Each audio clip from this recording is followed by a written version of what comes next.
Okay, it's 6:30. Let's call the meeting of the Silver Falls School District to order, regular board meeting. No attendance, Debbie? Yes, noted. Okay, very good. Okay, so the first thing we're going to do is adjourn to executive session under ORS 192-660-2H to consult with legal counsel concerning the legal rights and duties of a public body with regard to current litigation or litigation likely to be filed. Tom, do we need to shut these doors? Yeah, then we'll Yeah. do that right now and Yep, so we'll do that. ask our audience to leave. Yeah. All right, let's re-adjourn to regular session. And let's start off with the flag salute. I pledge allegiance to the flag of the United States of America and to the republic for which it stands, one nation, under God, indivisible, with liberty and justice for all.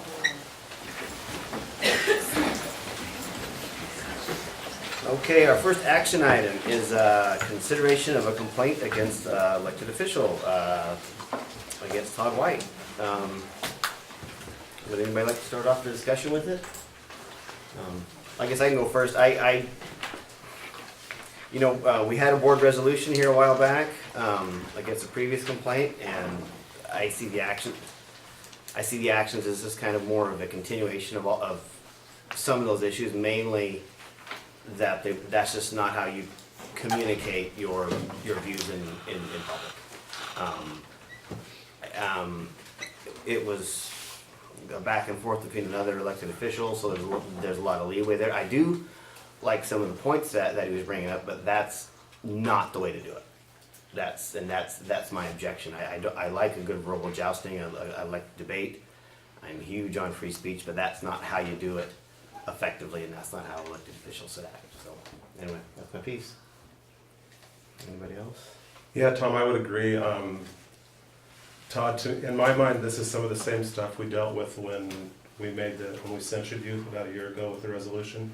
And I want to be very clear, it's not, as far as I'm concerned, it's not Todd expressing his opinions on, political matters and things like that, but it's how it's done. And it's the fact that it's insulting people, and I think when you call a person a hypocrite and say that they're shady, and that's not right, and especially in our position. And so in my mind, it's just the same, it's not expressing your opinion, you have a right to do that, but it's just how it's done. I know we've talked about this many times before, and it's just, to me, this is just a continuation of the same thing. And so, our resolution said that if this stuff continued and we had more complaints, that we would encourage you to resign, and I think we're at that point, personally. So.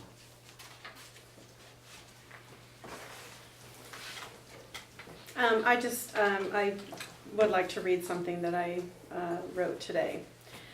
Dana Smith's complaint regarding Todd White's repeated online attacks on her character bring up two important items for us to consider.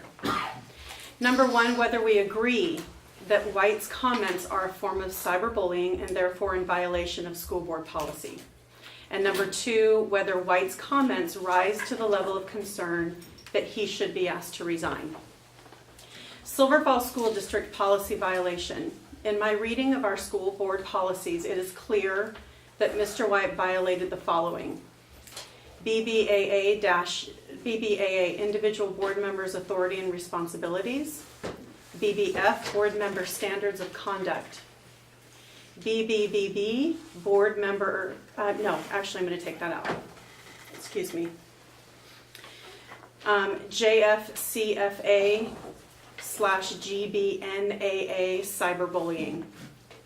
He has also violated the December 2016 resolution censuring Todd White, number 12-12-2016, which states, since his censure, the district has continued to receive complaints about Mr. White's online posts. People have felt both insulted and harassed by our colleague. They want to know what we are doing to hold them accountable to the policies both students, teachers, and staff are held to. My feeling is that it is incumbent upon us as elected officials and pillars in our community to listen to our community members and to enforce our policies and demonstrate to our parents, students, teachers, and administration that we have expectations that need to be followed. With these facts and evidence, it is my recommendation that the school board distances itself from Mr. White's behavior and actions and ask for his resignation effective immediately.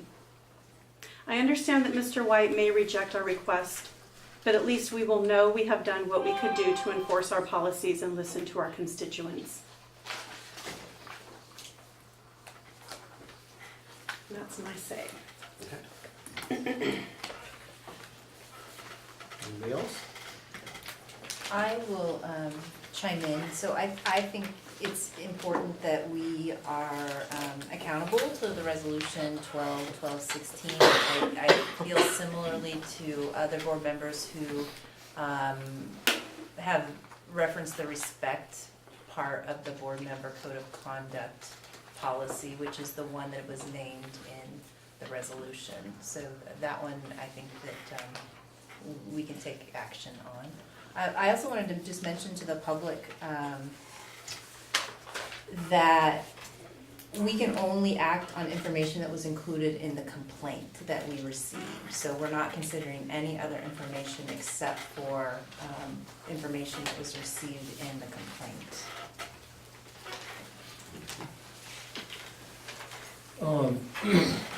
I guess I want to start out with being positive, Todd. I appreciate you sticking up for the board and talking about being transparent, but then you kind of faltered, and in my mind, the respect thing for Dana wasn't there, and that's the behavior that was consistent with what you did before.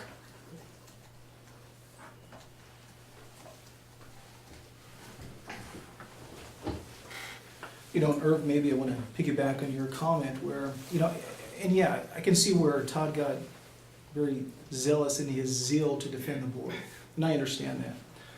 And I think it's important too that as elected officials, we do have that higher standard that we need to hold ourselves accountable to, especially to the constituency and who we're representing with the children at all grade levels. But I am a little more forgiving in the sense that when looking at the evidence that was provided, I'm not necessarily willing to throw the baby out with the bathwater. I think that in Todd's evolution as a board member, I think there is continued room for improvement, and I think he can improve. So am I disappointed? Extremely, in how he approached the entire scenario, especially with another elected official. I think there was some lack of respect in there, and I think it's important that we continue to hold on to the resolution of censure, but I'm not willing to say it's time for him to step down.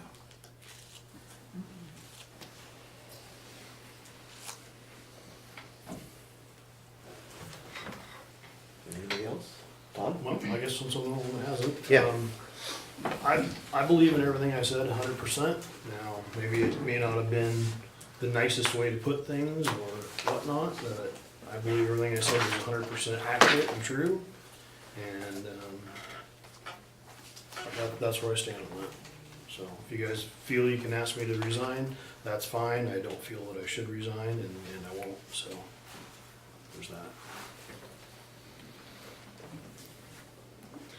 You know, Todd, I think it's a shame that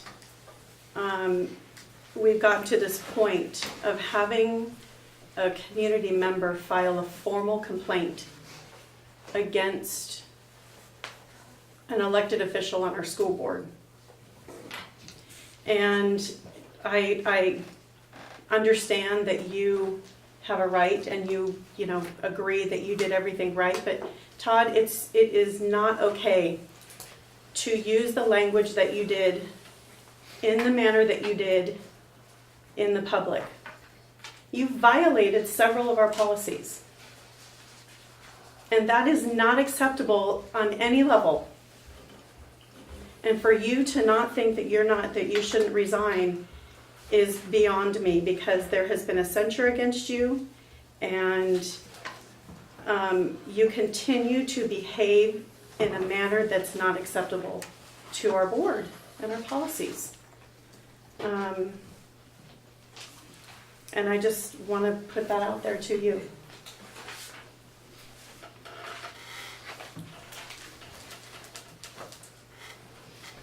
Okay, any more discussion? You have a motion or anything, or where do we go with now? I move that as a board, we ask Director White to resign. I second. Okay, we have a motion and a second. Any further discussion? Okay, can we just amend it because, well, I guess I'm the chair, I really can't do that, can I? Just add the detail, just because it's, has to do with that resolution from. You could Does surely that make sense?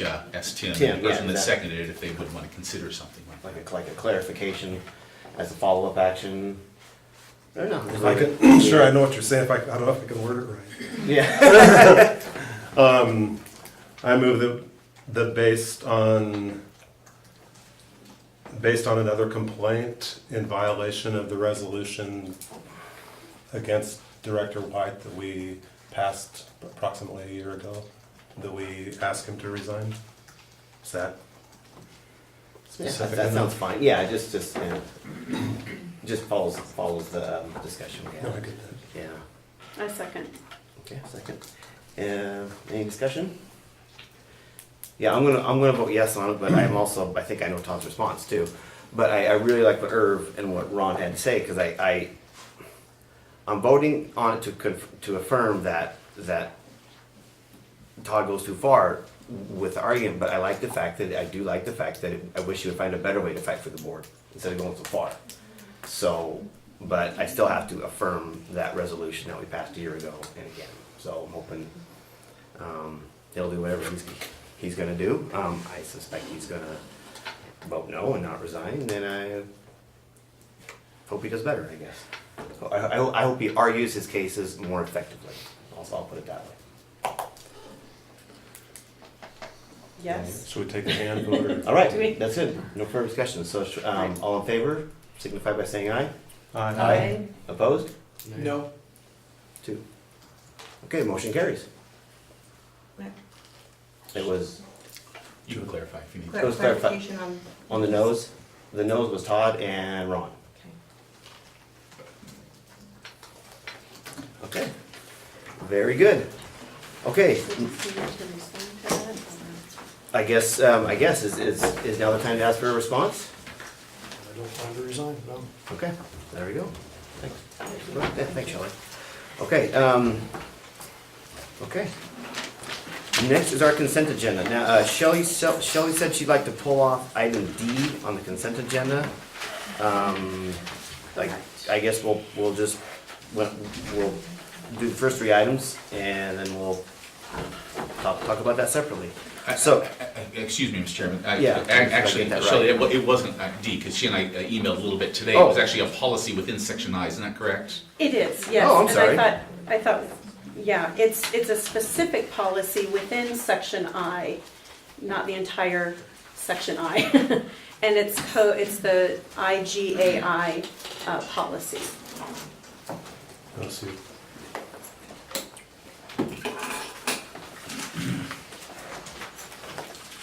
Section C, number C there. Letter IJA, C. That's one. It's letter C. IJAC, but is that on item D too? Well, IGAC is the religion policy. Oh, D. IGAI Got it. is, My error. that's okay. Let's see. I think it's letter C, approved district policy committee recommended revisions, section I instruction. So this is still section I instruction and it's one policy out of that entire, Oh, boy. yeah.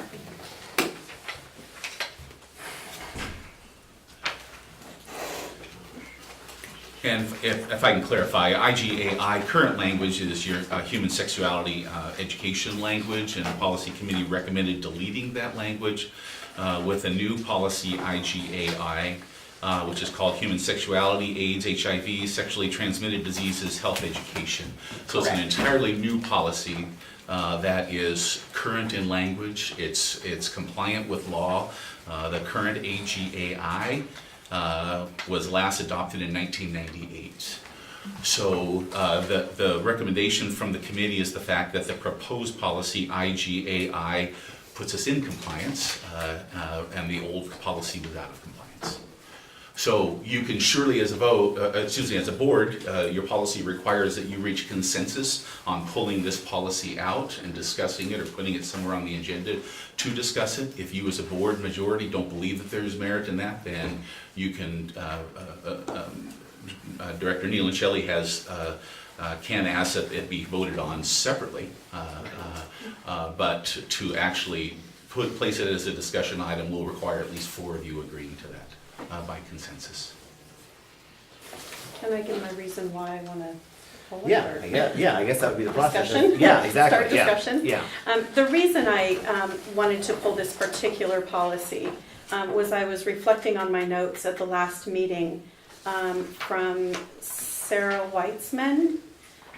She is a registered nurse in the state of Oregon, and she had brought that policy up as some language in there that could potentially be deleting the science of the teaching about human sexuality, AIDS, HIV, sexually transmitted diseases, and health education. I wanted to acknowledge her as a healthcare worker and her reading the policy and having some questions on that. And I wanted to do a little bit more research before we adopted this particular, just this one policy, just to make sure that, just do more research and go from there. So you want to do And then more I'd like research? to- You want to do more research? I would, between that? and we could put it on the next month's agenda just to discuss and then adopt. That would be as an independent item then, and that would take 4 of us to agree to Fix that. Where do I? Yeah, Yeah, it's up to you it's up to you as a board. Okay. If you felt that there was a reason to pull this policy out separately, then you surely could. That's your authority. Again, this is one of the recommendations from the board. I was just taking a look at legal references. There are Yeah. a few legal references that are different on the new policy as compared to the old. And again, this is language that's nearly 20 years. Would it be possible for us to approve the packet in entirety and then come back at a later time to reevaluate the policy to see what is missing? You can review policy anytime you like. yes, that's, And I think I that think was that's the way I my, would prefer to go on that one. yeah. Right. Yeah, And maybe we need to work on refining what mechanism we use to do that, or our own yeah, I guess. procedure. Yeah, I guess that's fine to do, yeah, I guess it's, typically, I guess you would say that this, you'd wanna have these issues come up before, the second reading or first reading, but they come up when they come up. So this is fine, Well, so, yeah, oh yeah, go ahead. but yeah, so I prefer Jennifer's, I say, let's look into it, discuss it, but I say we approve it now. Yes, And that then would be just, and fine. then just bring it up as a later date, you can Sure. do your research and bring it up. That would be fine. So, okay, so where are we? So did we pull, or so are we just still in the consent agenda where we didn't, or did we pull out item C? Because typically we're not supposed to discuss during it, so. But okay, so I'll just say that we've clarified that, the procedure for discussing that policy in item C, so, so let's just assume that consent agenda's item A, B, C, and D are on the consent agenda. And now do I have a motion for approval? Move for approval. A second? Second. Okay, we have a motion and a second. All in favor, please signify by saying aye. Aye. Aye. Opposed? Okay, motion carries. Okay, next is student representatives, Brooke McCarty and Rachel Peters. Oh, yeah, which you kind of Pull one of those up.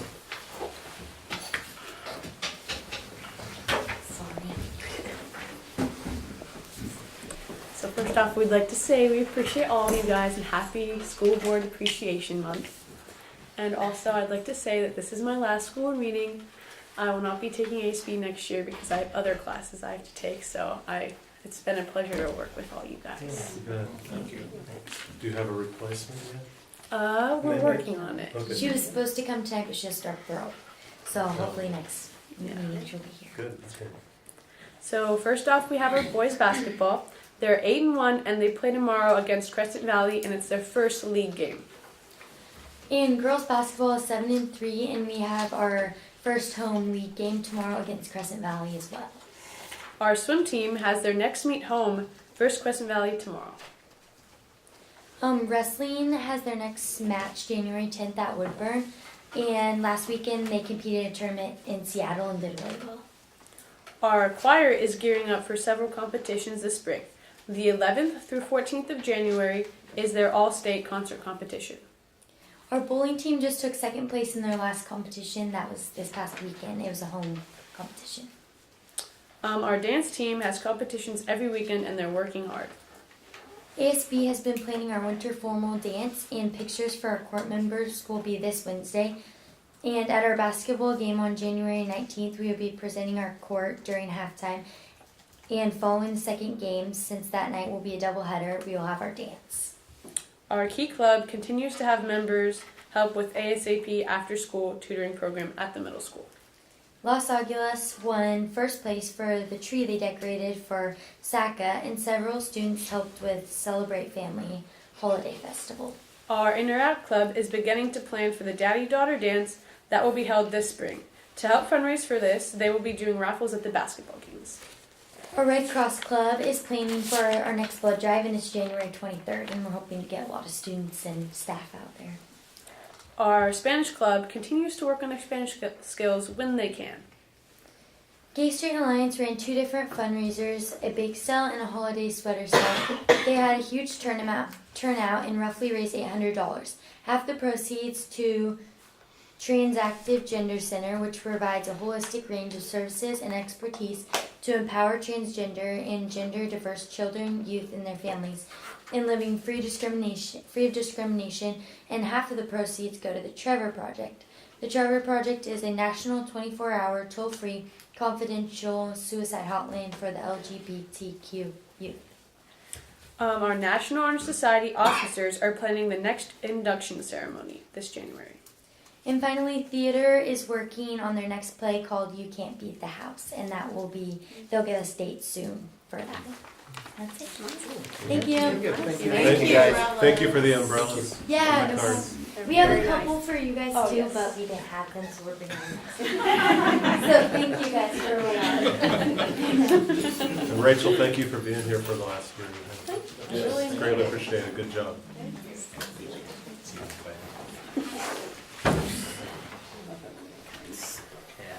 Okay, next item is audience with visitors. Would anybody like to come up and address the board? Okay, I'll read a quick statement while you work your way up. Welcome to the regular business meeting of the Silver Falls School Board. We're glad you are here and welcome you to address the board at this time. Please be certain to sign in before you present. In order to ensure equity among speakers, the board will limit remarks to 3 minutes per individual. If a group of 3 or more wishes to appoint a representative to speak on its behalf, the board will extend the time for remarks to 5 minutes. A second audience with visitors will occur later in the agenda, specific to discussion and action items for this meeting. Okay, Hi, go ahead. Lori Chadwick, 600 Lone Oaks Loop. And just the complaint regarding Todd White. If I had young children and I monitored their phones and they made comments like you did on Facebook, they would lose their phone. And listening to your comments, Todd, I don't hear you apologizing or even feeling like you did anything wrong. So I would imagine we're gonna be back here again. And I would ask you to resign. That's it. Thank you. Right, would anybody else like to address the board?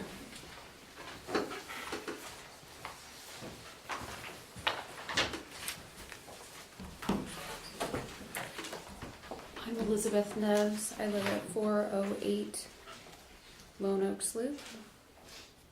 Your pen's running out.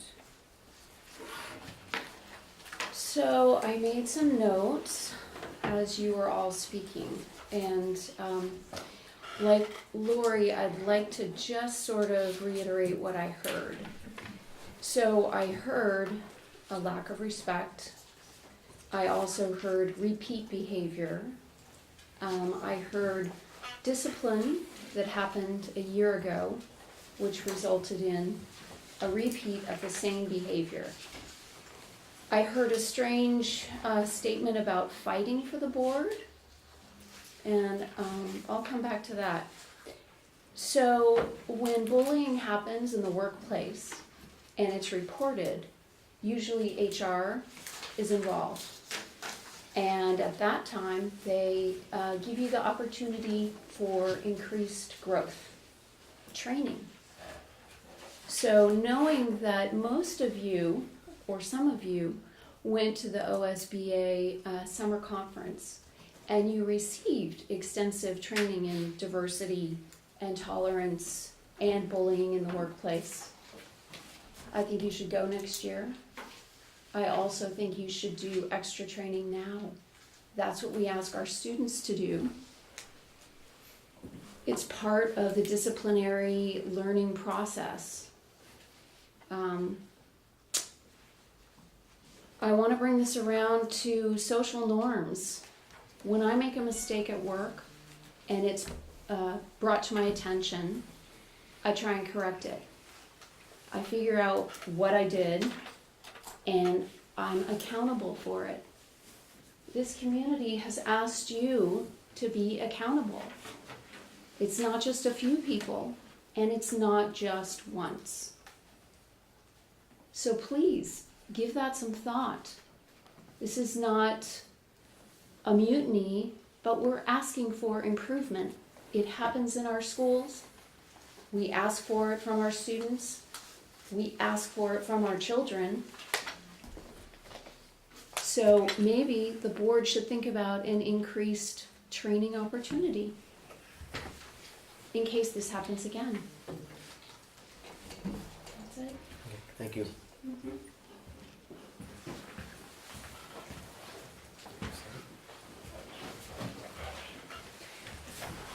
Sarah Whitson, Silverton.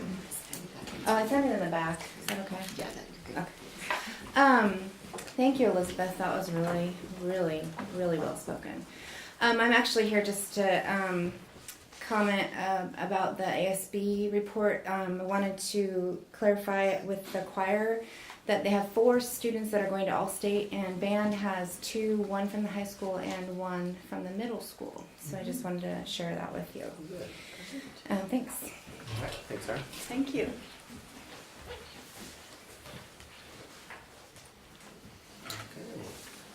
Anybody else?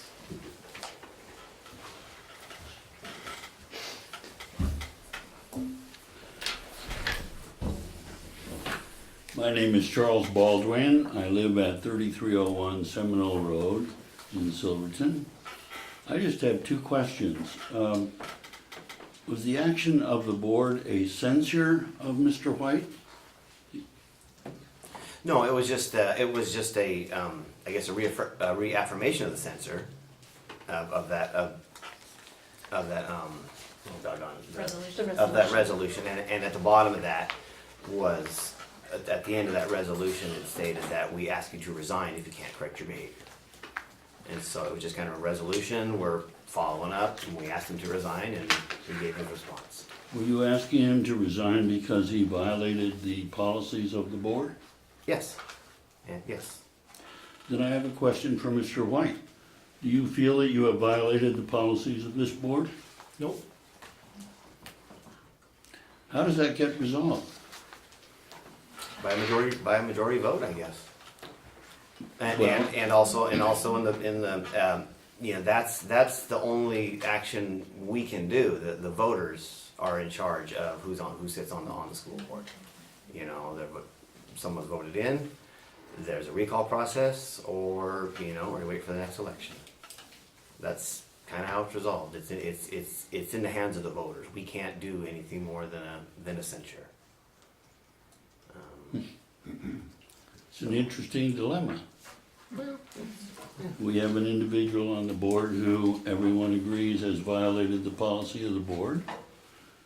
Even some who do not ask him to resign, but acknowledge that he has violated those policies and are asking him to improve.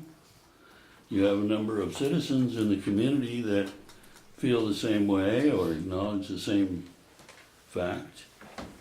But the individual seems to be either ignorant of the policy or has a philosophical difference with the policy and is saying, it's not important to me that there is a policy. I'm going to go on behaving the way I'm behaving. Yep. Is that correct, Mr. White? Perhaps. Perhaps, or it is. Mr. Chairman, I think it's really important right now that we follow processes. For testimony shouldn't be questioning the board members like this.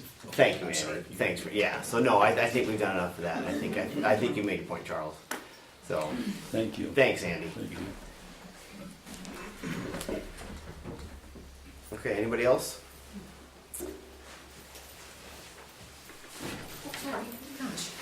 Hi, Inez Bradford, 603 Grant Street, Silverton. I just want to follow that up with, I encourage members of the public publicly that if he won't resign, then we should start a recall. Because the fact that I'm sitting there very disturbed that you guys are kind of reluctantly asking him. I even heard some praise for some of his behavior. And it makes me think that perhaps you didn't get as much information as that you were entitled to make this decision, because perhaps we sent emails, but they weren't formal complaints. So if that's what's needed, so that you can have as much information as possible to make these kinds of decisions or to have a stronger stance, the public is willing to provide that. I think as a public, we assume that if we send an email with screenshots, not just of abuse to Dana or to Shelley in the past or to other members of the audience, but to many, many citizens in our town, then you would see that it's much more than just an isolated incident or a board member against board member. It goes far beyond that. It's sheer abuse. You've had 4 women, okay, I'll say 3. 3 women in 1 year's time come before the board with evidence, give you packets of abuse, showing you the verbiage, showing you that there's violations, and you still are kind of reluctant. I feel in other districts this would have been handled much more decisively a long time ago. And I understand he has the right not to resign, and I think as a public, we have to take it upon ourselves to start a recall. I don't feel like we have a choice. I don't feel like he's leaving us that choice. And I am disappointed that there's reluctance and actual praise from board members. Thank you, Shelley and Tim, actually, for being very strong in your stance. I really appreciate that. And Jennifer, thank you. Thank you. Thank you.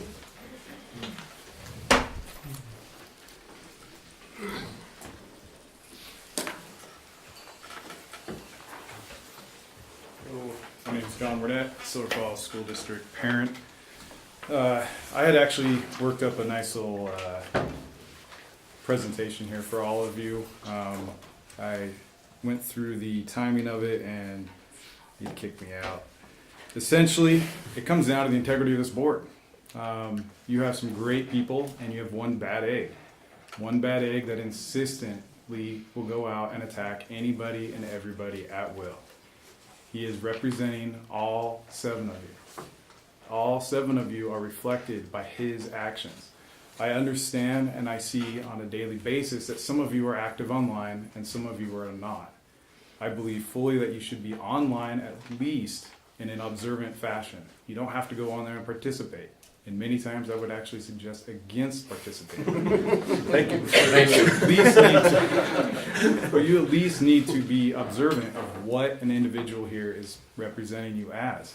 Because right now, you have a whole community of people out there looking online, seeing what's going on.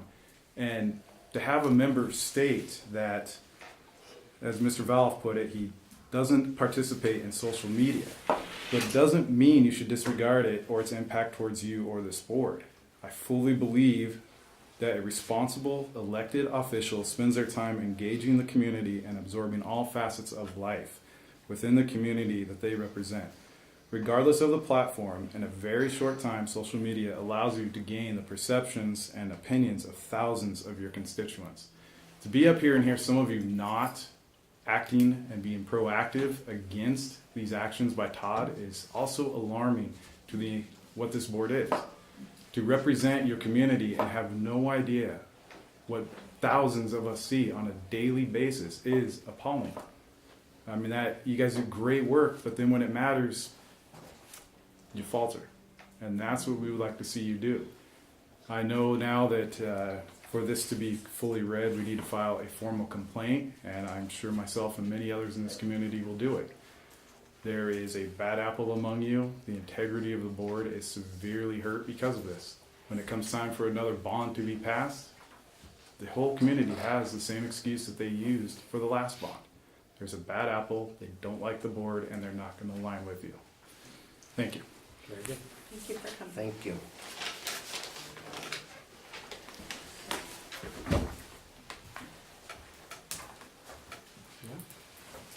Anything else like to share? Yeah, I will. So, Christine Thomas, as many of you know, I'm not a very good speaker. I'm used to writing things down, and if I had known this is what the board would have done tonight, I would have written something down. I count on each and every one of you to do the right thing, including you, Todd, to put the board above yourself, and you didn't do that tonight. I'm not someone that speaks out. You can ask any of my friends. I'm pretty quiet. And for me to sit here and look at you and say, you need to resign, I'm terribly disappointed you haven't. My voice is shaking. Because I think that, in my opinion, you don't represent what's the best of this district. And I wouldn't want my kids to be like you. I'm sorry to say that, but I read what you've said online, and sometimes I'm like horrified. Absolutely horrified at what you say. Because that's not how a gentleman behaves. And I've raised my son to be a gentleman, and if he's not a gentleman, he hears it from me. And I expect you to be a gentleman. I expect every one of you to be a gentleman. And ladies, sorry. You're supposed to be the best of the best. You made a choice. No one pressured you to be on this board. No one said, Todd, you have to do this. No one held your feet to the fire and said, do this, Todd, or else. You made the choice. And when you make a choice to be a leader, that means you have to behave like a leader. And you're not behaving like a leader. That's my 2 cents. Thank you. Thank you. Anybody else?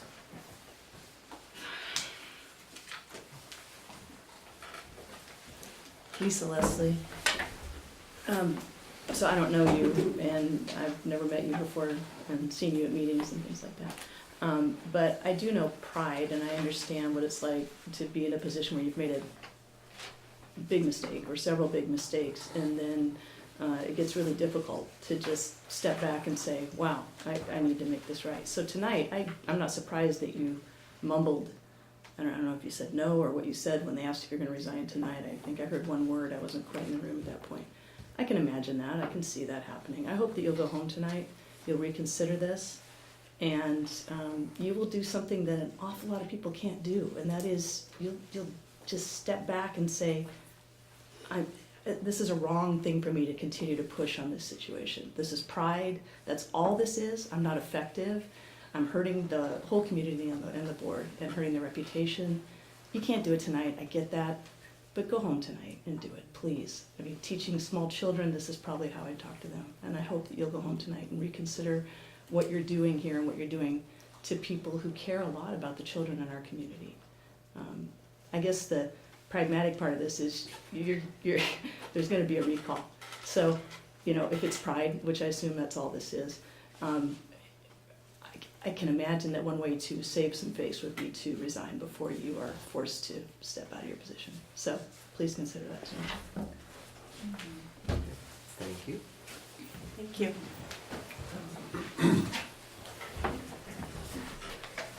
Chuck Sheketoff, 325 Tillicum Drive. So I agree with Leslie. I hope, as a friend of mine sometimes advises, I hope you reserve the right to be wiser tomorrow. I frankly don't know how you'll explain this meeting to your children in an honest way about what happened tonight. I think you guys are suffering in part because the policy doesn't give you the power to do what a majority of this board wants to do. And I would encourage you to contact our elected representatives in Salem, Rick Lewis and our senators, to get them to introduce legislation to give school boards the power to deal with the problem when someone repeatedly is offensive. I understand the first censure. I get that. I understand it's important about kicking someone off an elected position. I get that. But I think you should have the power to do it when it's repeated and done with such reckless and lack of understanding of it and lack of admission of any guilt. That's what I find to be most offensive to the voters, to our students and the community. Thank you. Thank you. Thank you. Anybody else? Okay, all right, well, we'll close that. Thank you everybody for your input. And we will move on to some discussion items. Our first item is item A, proposed new policy, JBB, educational equity. This is our first reading, so there'll be 2 more. Anybody have any questions or input about it? I know I read through it and I've been letting it stew and just pondering it, but it's an important topic nowadays. Tom, I do on the second page, number 7, says hire the very best candidates in all positions that reflect the diversity of the community that we serve. I'd like to change that to hire the very best candidates in all positions regardless of their diversity.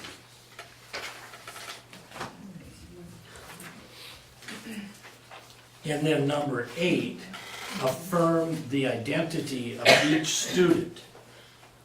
I'd like to change that to say respect the identity of each student.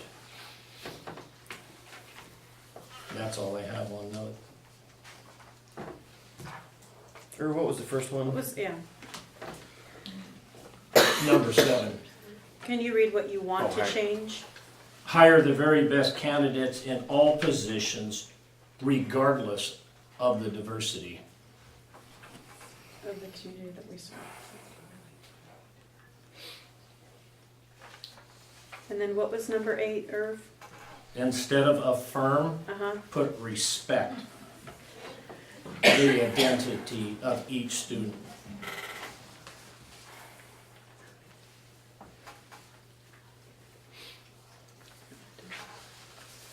So for 7, it would be a little more short and sweet, you just put hire the very best candidate in all positions, period? Yeah. Or, I would disagree with that. I think it's important that a staff represents or employees represent the population proportionately. I think it's important that our children see that people like them are in positions such as teacher. It's important to them.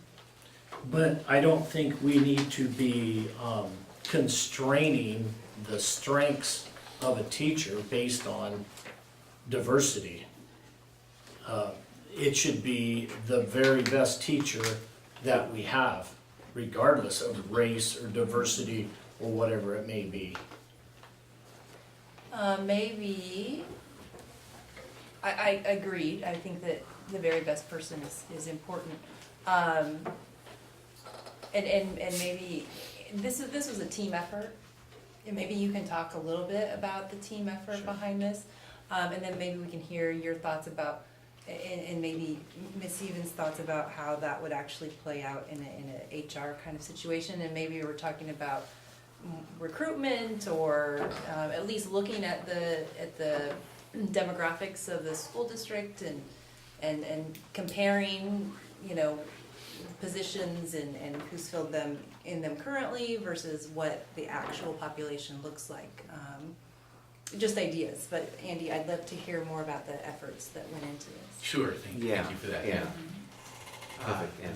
This is the culmination of 2 meetings that were held by a planning committee, equity planning committee, a team of staff members who were trained last spring, went through a process to really help them identify what the definition of equity is within a school district, what that means, and really some legal parameters around that, as well as some practical priorities that the group identified specific to this school district.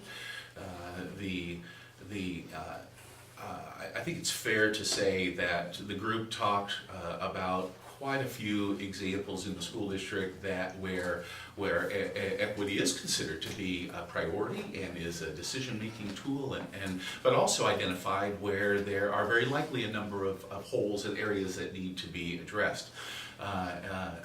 As Tom alluded to just a couple of minutes ago, equity is quite a broad subject. It's huge. It's much more than cultural, and the team identified that as well with each one of the meetings that they had.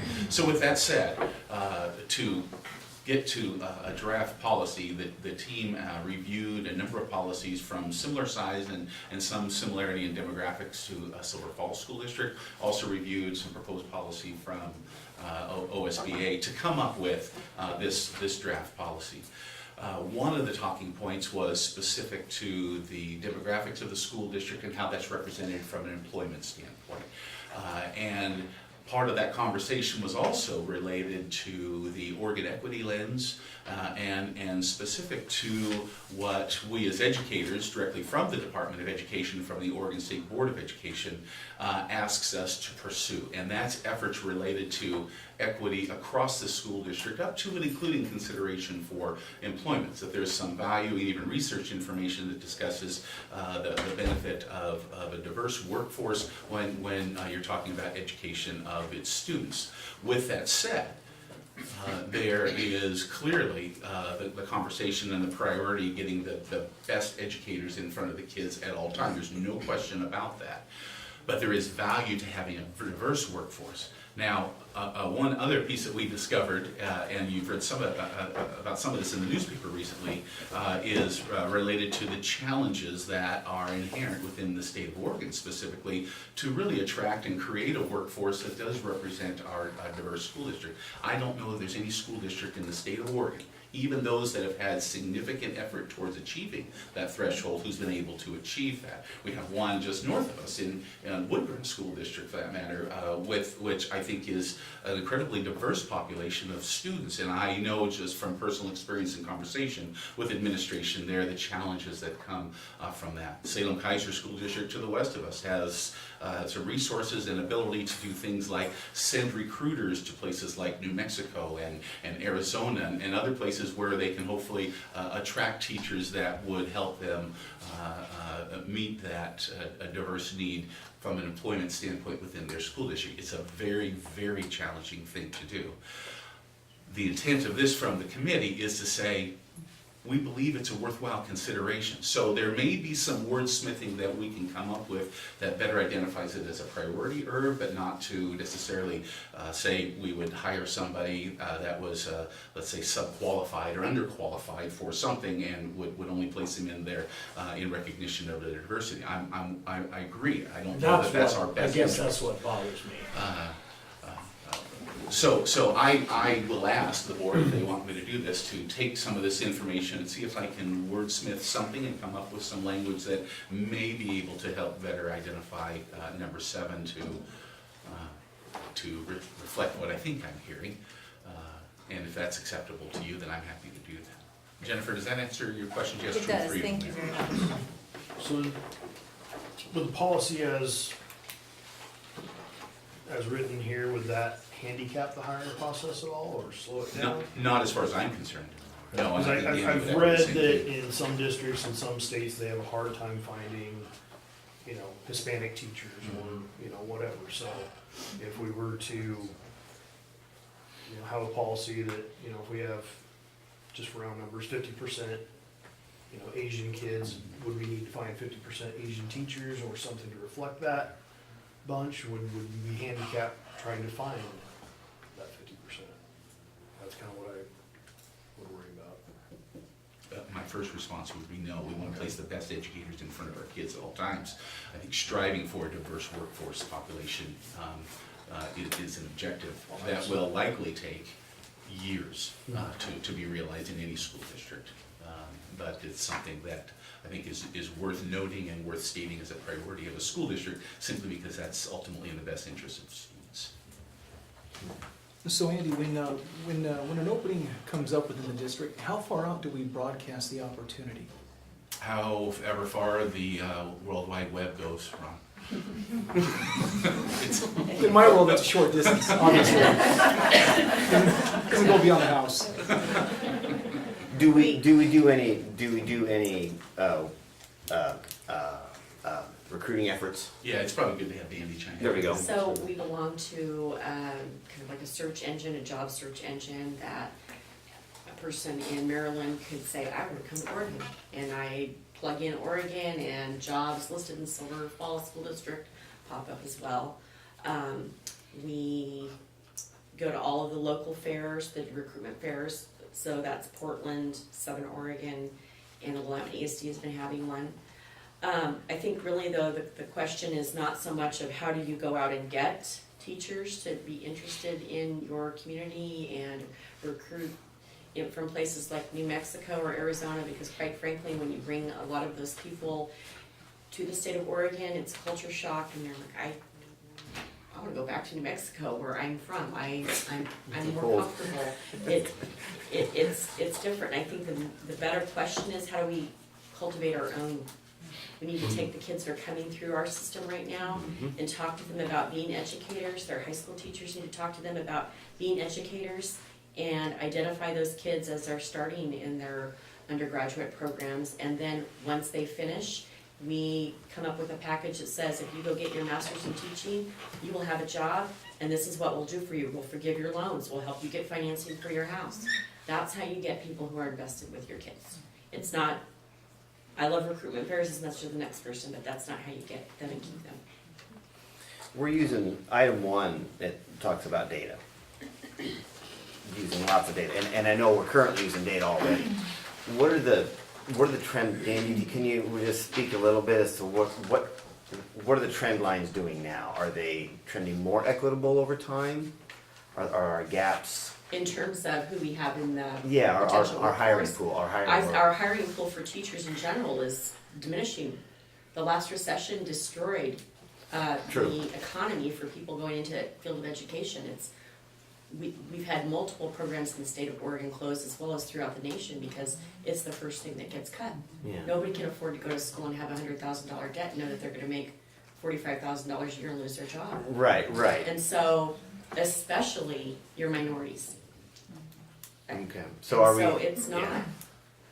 Yeah. Okay. You have a huge shortage, and it's only going to get worse. Right. That's it. Yeah. As long as yeah. That's So what I guess I was asking, can you? You don't have all the numbers in front of you, but has over time, has our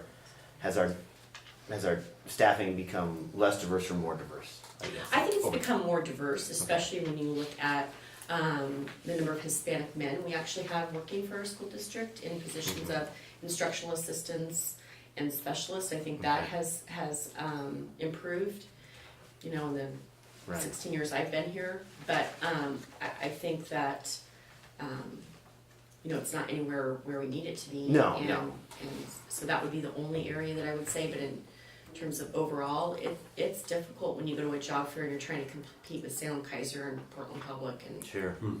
Sure. Okay. Yeah. Thanks for sorry to put you on the spot. It's okay. Spot. Yes. And I can bring you some data if you want that. Yeah. I don't know. It just brought up some questions. I think the language is fine from my point of view, but I certainly don't mind a little bit of wordsmithing if some other people want to do it. Yeah, the way I read that, after thinking about it a little bit, because I had some of the same thoughts when I first read it, but the way I kind of read it, it's we're going to hire the best candidates for all the best candidate possible for all the positions, which I would totally expect us to do, and I think that's what we do already. But if we have a situation where you have two candidates that are completely equal, like for a Spanish teacher, say two candidates that are completely equal, one's white, one's Hispanic, you may more lean towards the Hispanic person if they're totally equal in their skills and abilities, because that's going to that helps the kids. So that's how I read that. I wasn't, after I thought about it a little more, I wasn't as concerned about it, because I am, I would expect us to hire the best people.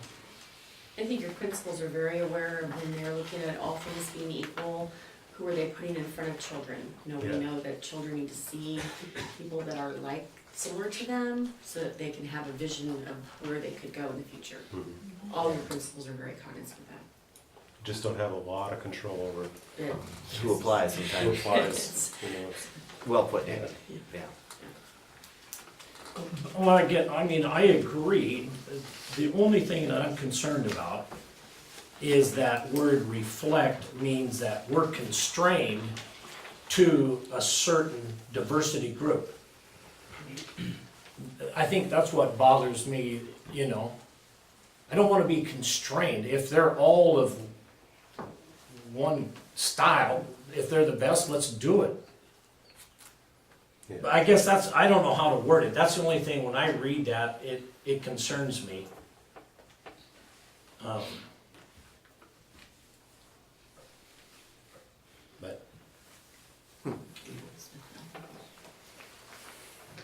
Well, I guess we'll leave that input at Yeah. that. Maybe wait for 2 weeks when everybody's yeah, due it's on first it. reading, so. Yeah, first reading. Yeah, Let's all go home and think we've got a about few more it. weeks yet, and Danny and Yeah. I'll play around with some language and Yeah. bring maybe a couple of options back to you. Yeah, perfect. Okay, next item, proposed revisions to policy IIBGB, web pages. This is the first reading also. Andy, you maybe want to. Yeah, I'll talk comment that first briefly before we jump on right this, in. Yeah. only because you just approved all of section I, but there are a spattering of policies in section I and in section G, in section J, that we consider to be on hold until administration or staff, we are able to get some additional input or some additional direction from legal counsel or from OSBA in some cases, and this is one of those examples. So over the course of the next few months, even though you are reviewing and you'll be asked to approve full sections, there are a few policies that will be lagging behind simply because we needed to spend a little bit more time with them. And this one, we just needed to get some legal advice on it, and so there are very few changes to it, and it's been approved by our technology department as well. There will be an administrative rule related to this policy that still has some work to do, and you'll be seeing that in the next couple of months. Very good. Any questions? Okay. Next discussion item, District Policy Committee, recommended revisions, deletions, and proposals, section G on personnel. First reading again. Andy, you got any input on this one?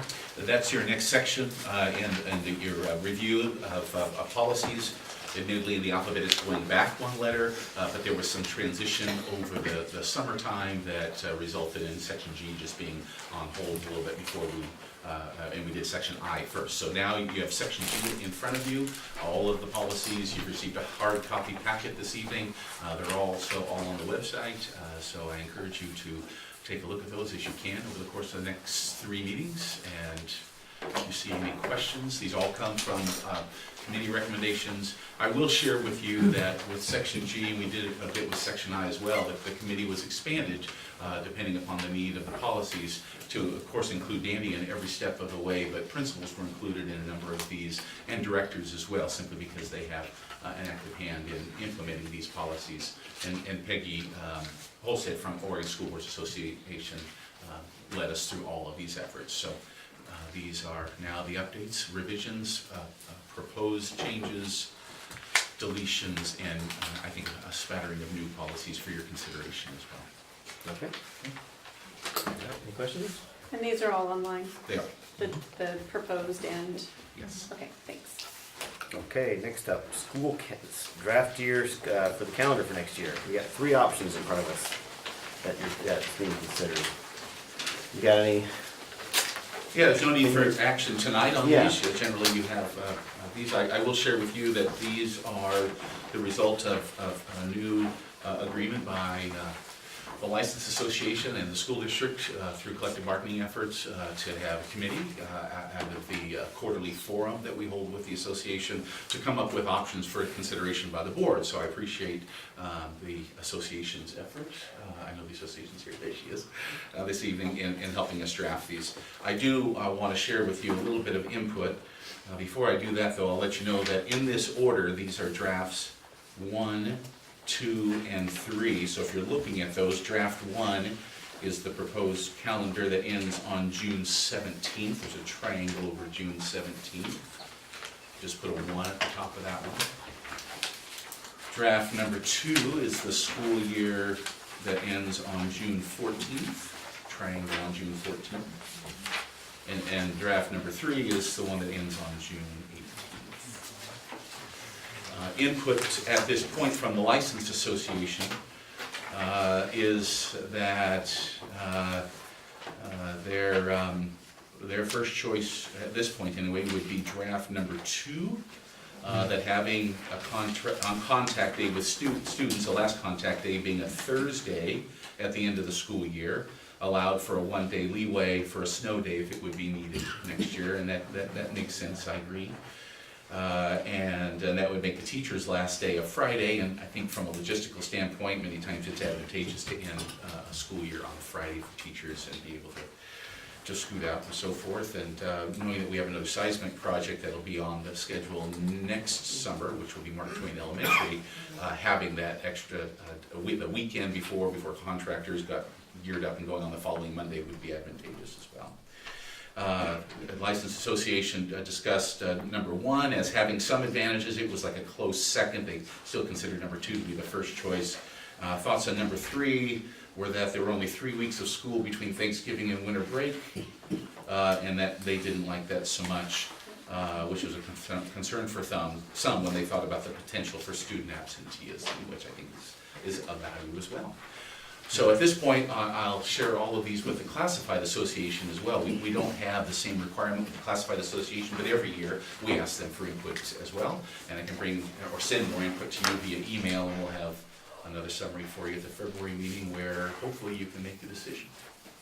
Very good. So the difference between 1 and 2 is that the ending date is earlier on 2, and the trade for that is number 1's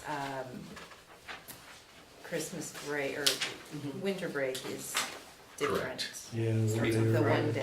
It So includes that's that. basically the 1 day difference. That's the one difference, yes. Mhm. Correct. After examining these 3, I chose number 2 as well. And for several reasons, and I think this goes back to when I was actually in the classroom. I had, when we changed one of our calendars in the district in Kansas City, we had shorter time off from August to December, because we have holiday breaks in there. Anyway, there's Thanksgiving, and then 2 weeks later there's, or 2.5 weeks later there's Christmas or winter break. And I found that in the spring, when we had more breaks in the spring, or we got out earlier, then I had less absent students in my class.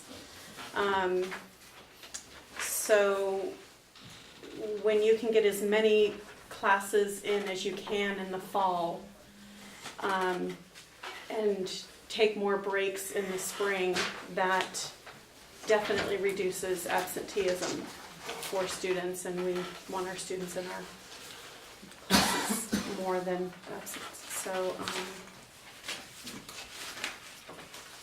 that's my thought.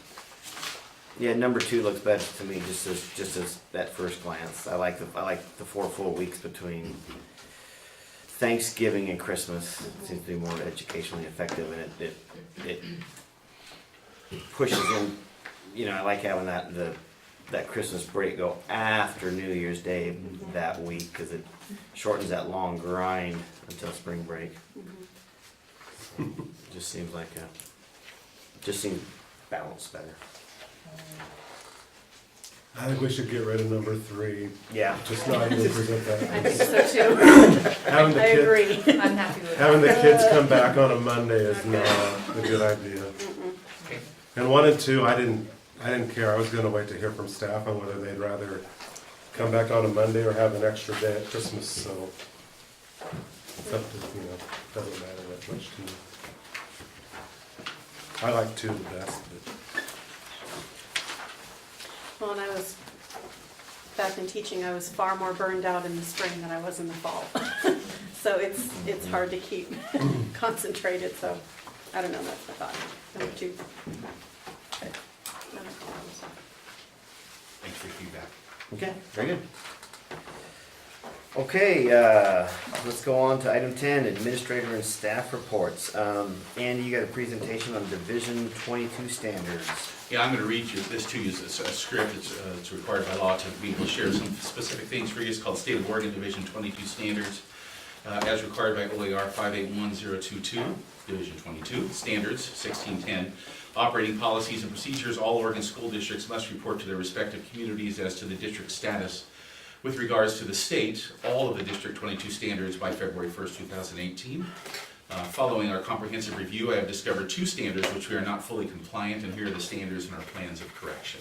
By the way, I should share with you that there are multiple, I think about 70 or 80 standards. Specifically within the standards are hundreds of rules, and with hundreds of rules there are multiple applications. So you can imagine reviewing Division 22 standards is quite a lofty process that we're required to do annually. And I will also share with you that anymore, especially in the world of all too common unfunded mandates from our state legislature, it becomes increasingly challenging to meet all of our requirements. I'm very proud of this school district for being able to say that we're compliant essentially in nearly every area. However, each year passes, it's becoming increasingly difficult to be able to meet all the requirements expected of the state of Oregon. So first one is Standard 2045, Prevention, Education, and Drugs and Alcohol. This standard requires annual instruction to all students in grades 9 through 12. We currently offer instruction to all students in grades 9 and 11, with intermittent instruction in grades 10 and 12. As a plan of correction, we're reviewing instructional options, including the use of advisory groups at the high school, and will have annual instruction for all students in all high school grades by the end of the 17 and 18 school year. Standard 2025, Credit Options. This standard requires the documentation of personal education plans for all students entering the high school. This matter was discovered early in the 2017-18 school year. As a plan of correction, we have administered training and provided resources to principals of schools with 8th graders to assure that personal education plans are fully in place by the end of the 2017-18 school year. And finally, even though this is not a compliance matter, I want to comment on Section 2060, which is Comprehensive Guidance and Counseling. While we meet this rule, we do not meet the student-to-counselor ratio of 250 to 1 as recommended in the rule, and I think you can imagine why. It's a monetary matter. Even though it's a recommendation only, I believe it to be an important consideration to pursue, even partially, and if funds are available during the 18-19 budget development process. So as a board and budget committee, you'll very likely be hearing that consideration depending upon what our figures show at that time. Otherwise, based upon my review, I'm reporting to the Silver Falls School District Board and the public that this school district is in compliance with and implementing all remaining applicable standards for public elementary and secondary schools in the state of Oregon as set in OER Chapter 581, Division 22. Very good. And just out of curiosity, do you know what our ratio is, counselors to students? Roughly? Yeah, we have, Jennifer and I were talking about that the other day, we have six counselors, 7 counselors in the whole, 4, 5, 6, 7, 8 counselors in the entire district, 4,000 kids. So yeah, it's probably twice or triple. It's probably 600, 700 to 1, like that. And many of our schools do not have. Yeah, it depends on the building. Counselors, right? Yeah, the high schools are closer to that. Yeah.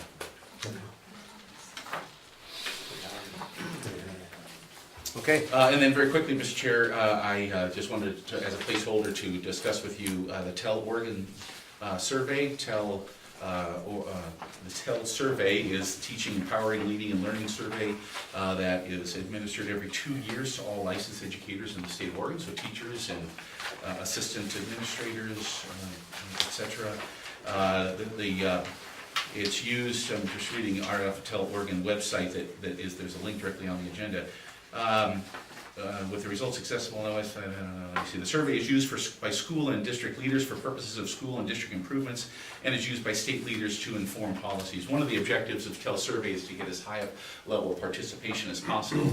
All superintendents received a letter from Governor Brown a few weeks ago asking for active participation in the TEL survey, because it does provide information that is not only valuable for us as a school district, because it's drilled down to literally the school level, and then all of the school results are compiled into district results. But the district results are compiled into statewide results, which are very helpful for the state legislature to make decisions regarding facilities, curriculum, culture of schools, safety, well-being, wellness, equity, I mean a variety of things that are specific to the improvements of kids across the state of Oregon.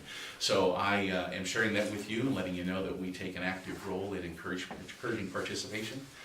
In 2016, Silver Falls School District had a 61% participation rate of all teachers. State average was around 55% or so. So I'm hoping that 61% will increase this time. And teachers will be receiving a letter from me, and all principals will be holding this as an agenda item at their respective staff meetings to encourage participation. It's an anonymous survey, and other than they know they're from Silver Falls School District and which school they're from, unless the population of the school is too small. That is administered in, I believe, by the end of February, starts in the middle of February. We should have the results back April anyway. And each school will use that information, share all the results with their staff, use it to make some site-specific decisions. We'll take the district information, share it with you, and also use it to help determine some future objectives and goals for the school district. So it's a valuable tool, and I look forward to the results once again. So Andy, would it be possible that in the letters that go out to teachers that the board, the teachers know that the board encourages them to participate as well? Because we have, it's just a very appropriate way for us to actually connect with staff input, I think. I'd like to encourage that. I don't know how, if anybody else. I agree. There's 7 head nods on that? I agree, yeah. Okay. I'd like to try to get as close to 100% participation as possible, and some incentives to encourage that.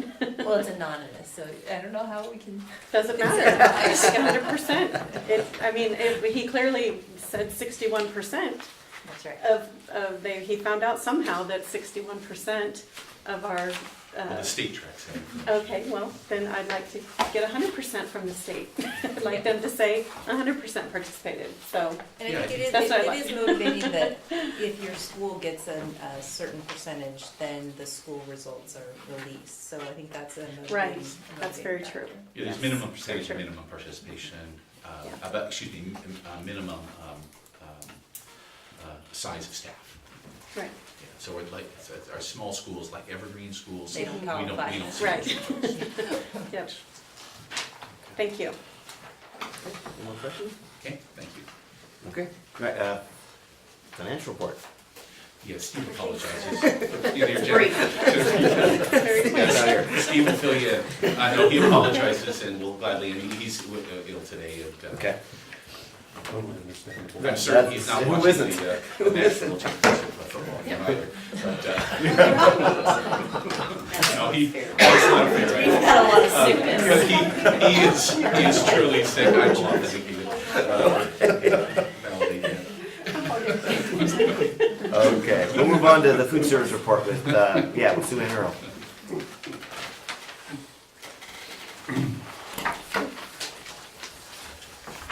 Good evening, and happy Board Appreciation Month. Thank you. For the cooking. Thanks for the cooking. Thank you for this. Right. And I just want to personally say thank you for your support and your guidance to the Silver Falls School District and food service, my department specifically. So I'll just start my report. So the food service department started the year with a full staff, which was really nice. We had seven new hires in September, and with a lot of training and coaching, we've built a great team of cooks and assistants. We added we were fortunate to add a new CACFP, which is a child and adult care food program with YMCA program that started at Robert Frost this year. So this is our second CACFP program in this district. Our first program was at Mark Twain. Mark Twain Daycare increased their enrollment by 20 students this year, so they're running anywhere from 50 to 60 students a day in their daycare program. And we are happy that to provide meals to the majority of their students that come to their program. And with the two programs combined, from September through December, we served 3,811 after-school supper programs. That's an average monthly increase of 310 meals compared to last year. And the additional program definitely helped. And we went, special thanks goes out to Mark Twain's school, Rhonda Barrett and Terry Rocket, for their service in preparing the meals for the after-school program, and to Linda Lamb at Robert Frost. They do the prep work and all the startup for these meals, so that we do not have to have any additional labor added for these programs, because their staff very kindly actually serves the students their meals. And so that is a really nice benefited program for our district. In October, we had our lunchroom mascot, Liftoff, come and visit Robert Frost School and Mark Twain School during lunchtime. And it was really a fun time for students and staff to get lots of high fives, and they loved getting their pictures taken with Liftoff. Anyway, and I'm hoping that Liftoff can come to, in the springtime, to some of our other grade schools. So that was really fun. This year, our schools participated in the statewide November Breakfast Challenge through Partners for Hunger-Free Oregon, Oregon Dairy Council, and Oregon Department of Education. This challenge ran through the entire month of November and was geared towards increasing participation in school breakfast programs. In Oregon, only 23% of students and 37 of those eligible for free and reduced meals participate in the breakfast program. In the Silver Falls School District, only 28% of students utilize the breakfast program. This was an opportunity for us to celebrate our program and connect more kids to breakfast. Students who eat breakfast get higher test scores, increased focus and energy in the classroom, and better attendance. In our school district, first place winner was Robert Frost Elementary School, increasing breakfast participation by 53% for that month. And second place was Silverton High School, increasing breakfast participation 20% for November. Statewide winners have not been announced yet, but they will be announced hopefully soon. And I will let you know who the statewide winners are then too. Silver Falls School District Food Nutrition Department has teamed with Silverton High School Transition Program this year to allow students the opportunity to learn job skills in food handling and kitchen safety. This gives the students in that class a chance to gain work experience in food service, preparing them for future jobs in the workplace. Thank you goes out to the high school kitchen staff for their expertise in working with 3 students in this program this year. This year, in 2017-18, we acquired the Farm to School grant again. For this school year, our grant funds were $15,295 to purchase locally grown and processed foods to serve our students throughout the year. This is a much appreciated boost to our food service budget. And on that side note, Catherine and I will be attending Oregon Farm to School Garden Summit that's being held at Oregon Garden later this month. And that summit is, the day that we're going is geared towards connecting us with local farmers and just how to procure local grown and processed foods in Oregon to utilize our grant. Because that $15,000 is a lot of money to use, and we definitely want to take advantage of every bit of those dollars. Nice. Anyway, and September 16th, right before Christmas, students and adult volunteers from SACA used the high school kitchen to bake 3,000 cookies for food boxes to give to very thankful families during the holidays. And so I went and opened the kitchen for them and worked with them that day. And it was very streamlined, and it was a lot of fun to work with them and getting those cookies made. New to our elementary schools this year through K-8 is a clubhouse marketing program. Clubhouse development started by hosting elementary student focus groups around the country to tell us what was important to them as it related to their lunches at school. We asked them to provide key words to describe their feelings and were pleased to validate that the drivers behind our promotion series, Food, Friends, and Fun, were the most commonly offered words. The Clubhouse program won hands down. This new program was installed in Silver Falls School District over the summer. The Clubhouse brought a new, fresh look to our cafeterias. And I've seen, added several pictures to the program so you can see what it looks like. Anyway, it's very clean. It's a really nice, bright, cheerful look. And I did add pictures of the, which was nice, from Butte Creek before and after. So it was a really, really nice improvement. And this year at Robert Frost, we tried a little program for students that really wanted to work in the kitchens. And students were given the opportunity to help in and around the kitchen at Robert Frost. They signed up and gathered for a mini instructional class in October and were then presented with shirts, chef hats, and a certificate in December. And the lead cook, Linda, creates a very fun and friendly service environment for her students there. So the kids just love it. They come in. Linda is a fantastic employee as far as she just really, really engages with the students. And so they literally come and beg to come and work and help her work in the kitchen. And so they do a lot of different jobs. The custodians even put in work, a little vacuuming and washing windows and just, but they love to come in and help. It just, the kids just are so energized and they even come into my offices at Robert First and I come in and they're like, what can we do? What can we do? What can we do today? What can we do? I don't know if they're just trying to get out of class or if they're but what we do, we put very much limits on them. So like, no, it only has to be by permission. But anyway, so that is my report for this time. Do you have any questions? How's participation going so far this year?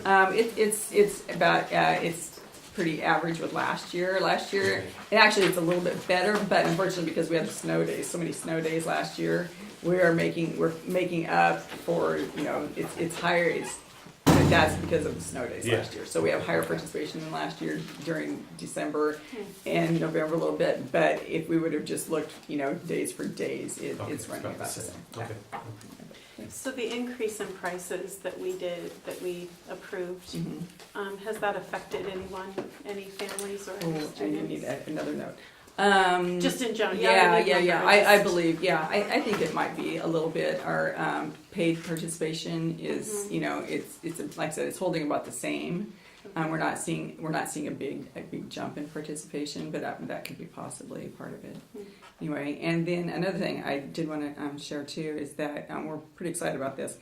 This month we are we're having an upgrade to our mealtime program because with the new no shaming law that was introduced in the summertime, where we cannot approach students about their negative balances, we're not allowed to address students about what is on their accounts at all. And so consequently that has had a fairly large effect on our students' balances and we can't deny meals, which we never have denied them meals, but we could always give them a tap on the shoulder if they owed money, and we're not allowed to do that any longer. So to help with this, and we're hoping that this curtails it, is that our mealtime program does offer a phone home feature, which we are upgrading this month to, so hopefully that will be able to give us a little more flexibility to reach out to parents when their students have low or negative balances. And then also the other feature is the pay online feature, where parents can actually just pay, because we've had a lot of we've had a lot of people ask about having that feature where they can pay with credit cards. The parents can pay online, pay with credit cards, and so then they can go in and set up an account on mealtime, and then just pay their students, put money on their students' accounts that way. And you're just starting that? We're starting that. We just are getting that upgrade done this month. Okay. So we've been looking at it for quite a while, but we finally just, especially with this no shaming law and the way it's tied our hands, it's really a necessity to have this in our program, because it's just because we can't talk to students. So it would be nice to see the difference in the programs that you're implementing for parents to be able to pay online, maybe as opposed to, sending. Well, we have gone to, we are still allowed to send slips home with students. We can still do that, but as I had one mom just tell me Friday, actually, she goes, especially the younger kids, she said, it gets in his backpack, and and she goes, I didn't see it for 3 months, and then she'll say, oh, what happened? Where'd this come from? And the kid's just like, I don't know, and stuff, and so, and so it'll really help, especially the phone home feature where we can notify parents. Yeah, so that would be nice to see, since we approved raising prices, if that really affects the families, or if it's just one of those things where they actually can't pay for the food, or if they just want an easier way to pay for it. Right. So it would be nice to see that, to see how that works. Yeah, well, we'll have the second half of the year to really see how great. that helps with that. But Thank you. Thank you. Thank you. Any questions? Okay. Thanks very much. All right, thank you. Okay, next up is for Butte Creek School, Tree Skurlitz.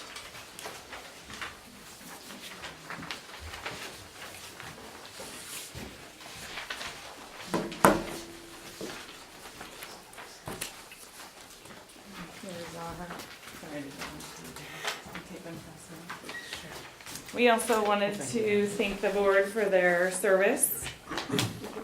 And as such, and there's a little card on there that kind of explains what you have, and I'll share with everybody else. But at Butte Creek, they're one of the first schools in the district to be a PBIS school, or positive behavior support. And a core piece of that program are the gotcha cards. And so they have their motto, the 3 B's: be safe, be respectful, and be responsible. And so when staff catch students and can say gotcha for being examples of those characteristics around our school, they get a gotcha card. And as you can see, it's perforated. Sorry, 2 of yours I already pre-torn for you, but I taped them together. And so half of that is intended for the student to write their name on there, and if it's great if they do their first and last name and their grade, but we're not always that lucky. And that goes into a collection box in the main office. And then the other half is for them to take home and share with their parents. Hey, I got this today, and this is what I got it for. And typically, and then once a month at the end of the month, we have an assembly, and that's where we recognize totals for that month. And then there's different character trait each month, and teachers recognize a student from their classes that has really exhibited that trait. So at the bottom there, I invite any of you to come and just check out that assembly once a month. It's kind of fun. And the kids get pretty excited, and the thing that we end with is all of the gotcha cards from the whole month are in a basket, and I get to draw 8 names, and that's where it gets really interesting. If they did their first name, last name, if they're in kindergarten, I can be up there a while trying to figure it out. But then they get some prizes that they get to choose from for that. And so there's multiple incentives. One, it just feels good to get recognized for doing something good, but then there's that extrinsic reward as well.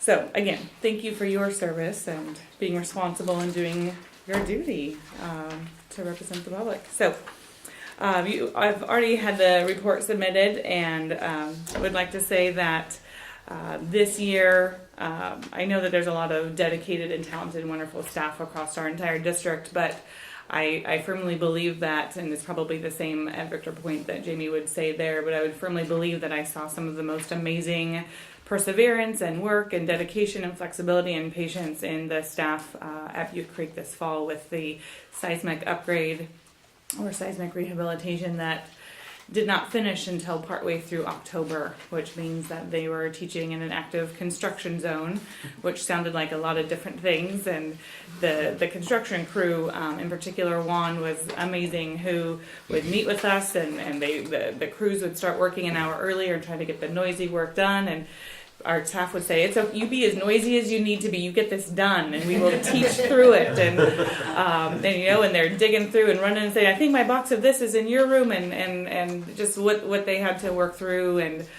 the considerations was nothing short of superhuman. And so I would like to applaud all of them publicly and have that be on record that they really did amazing. In addition to that, they did that with 11 new staff members this year, so including myself. So getting to not only learn what it was like before, and very lucky to still be able to have Mr. Palmer here in the district, so I can text him or email him or call him and say, tell me what's happening here, and has been really helpful. So again, we'd like to really thank the staff for doing that. Things that have happened this year so far, we've had open house and the pizza dinner, and that open house was really well attended as we had expected, so that people could see our new building, and the construction went right up until that open house. As we were planning, we kept going, are we going to bump it back? Are we going to bump it back? Can we make it? Can we see the whole building? And it did. It came together there at the end. So we had our annual family math night, and would like to say kudos. We had a turnover in our Title I teacher partway through this fall, and so we had a new teacher come in who, while she has subbed a lot, this is her first actual teaching job, and is starting after the school year and hit the ground running, and is doing an amazing job and playing an amazing family math night, which ends up looking like a family STEM night. So they eat pizza first, and then they go to the gym, and there's just everywhere. There's tables full of teachers with different STEM activities that they can do, and there's math prizes, and it's just amazing to see all of these families coming together. And I know that my own son did not leave the robotics area the entire night, and neither did his father. So that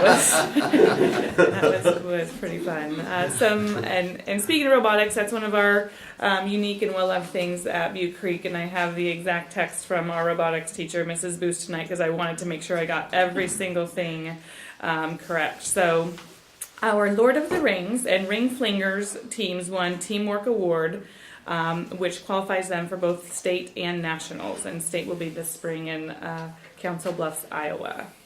Our Robo Rings team won Robot Skills, which qualifies them as well for state and nationals.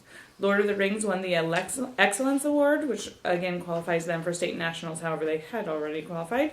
The thing that needs to really be noted is that several of these teams, robotics can start in 4th grade, or considered elementary.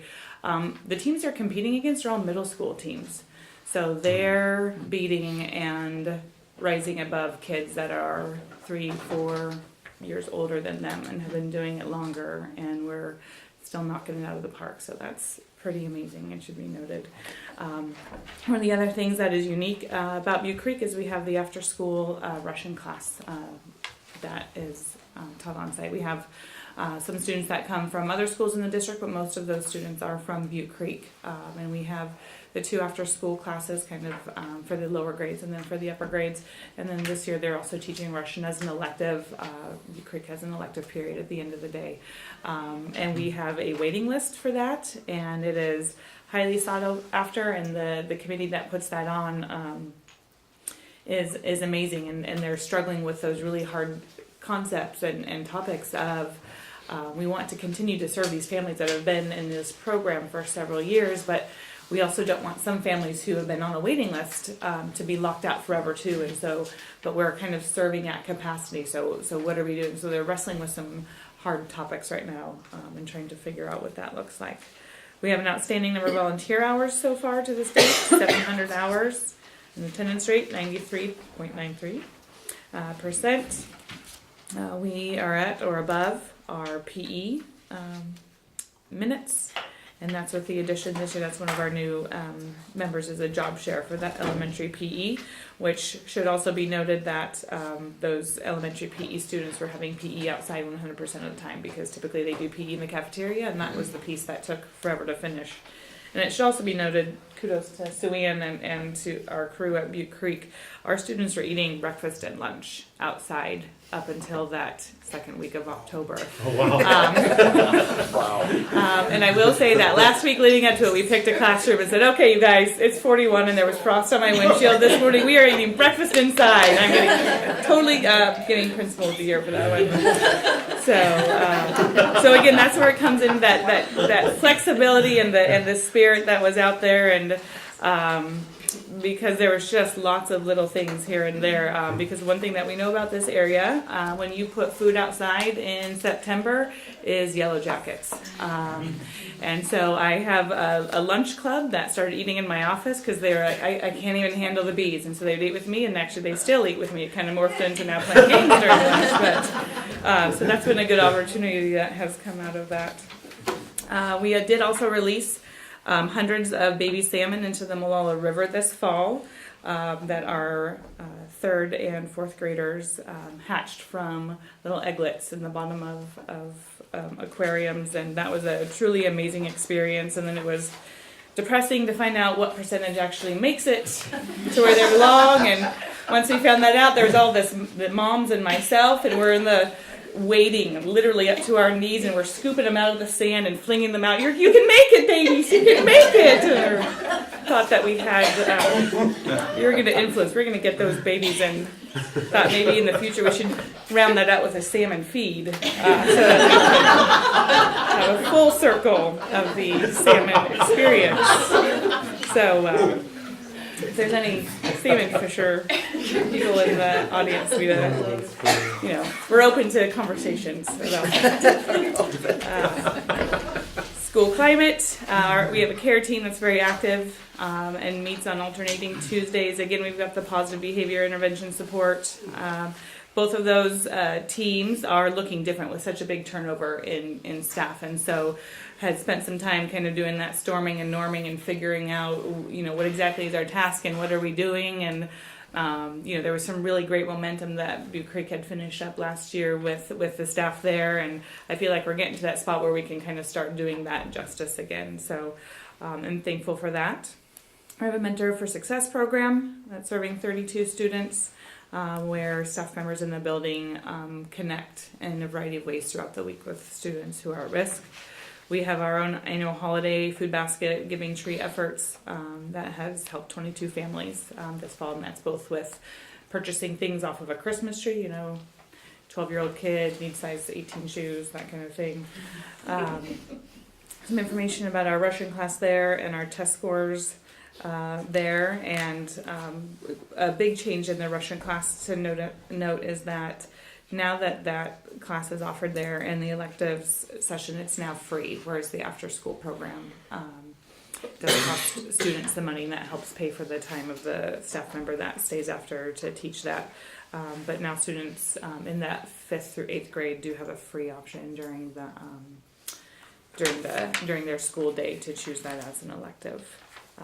And test scores, get to learn a little bit more about what test scores look like K through 8, and it's a little bit different how 2 or 3 kids can really make a giant swing and what those test scores look like, whereas 2 or 3 kids don't show up at the high school. It's not, you don't take that hit as much because you have 300 kids taking the test, but when you've got 23 kids taking the test and 3 of them kind of don't show up at their A game that day, it means something a little bit different. And so getting to learn about that from the staff, and I appreciate that. Tonight, our green team was going to be here. However, our teacher who is in charge of the green team is sick today, and I'd like to second with poor Steve. It has been a really rough and sick year, so I'm going to say that Garen is sick and not watching the football game. But and so we were going to ask them to come and present at the next session, especially since we are hosting that at Butte Creek. Thought that would be pretty cool. But just briefly, we had an audit. Our green team has started some higher level recycling and composting on site, and again, they'll tell you more of that. But they have taken steps to now become the 125th school in the state of Oregon to be certified a green school. And so part of that is Clackamas County came out and did a waste audit where we can't throw anything away all day. So we just get this big tarp and we just keep adding to it. And they come and they look through that and they examine a variety of things on that day. And we are right on track for being able to be the 125th school in the state of Oregon. That's a green school. And that, again, is a certification that comes to the National Wildlife Federation, and it is a national program, but that's what it's called here in Oregon. I think the rest of the state or the country is called eco schools, but I'll take a green school over an eco school. But, so we're very excited about what that looks like, and their next goal is looking at a zero waste lunch. So excited to partner with Sue Ann and her team, and the sky's the limit with this group, and so we're really excited. Thank you. Thank you. Thank you, Teresa. Thank you. Good report. Okay, next up was supposed to be for the high school, Wade Lockett, but he had to go home with a sick family member. So we'll see him 2 weeks from now, or a month from now. Okay, board reports. Anybody got anything you would like to share? Okay, seeing none. Correspondence. Nothing you haven't already received. Nothing new. Okay, great. Okay, it's not on the agenda, but we normally have a second audience with visitors, so I'm going to bring that in there. Okay, Does it make sense? So, so this is our second audience with visitors. Same rules apply, but it's limited to discussion and action items of this meeting. So if anybody would like to come forward. Wally?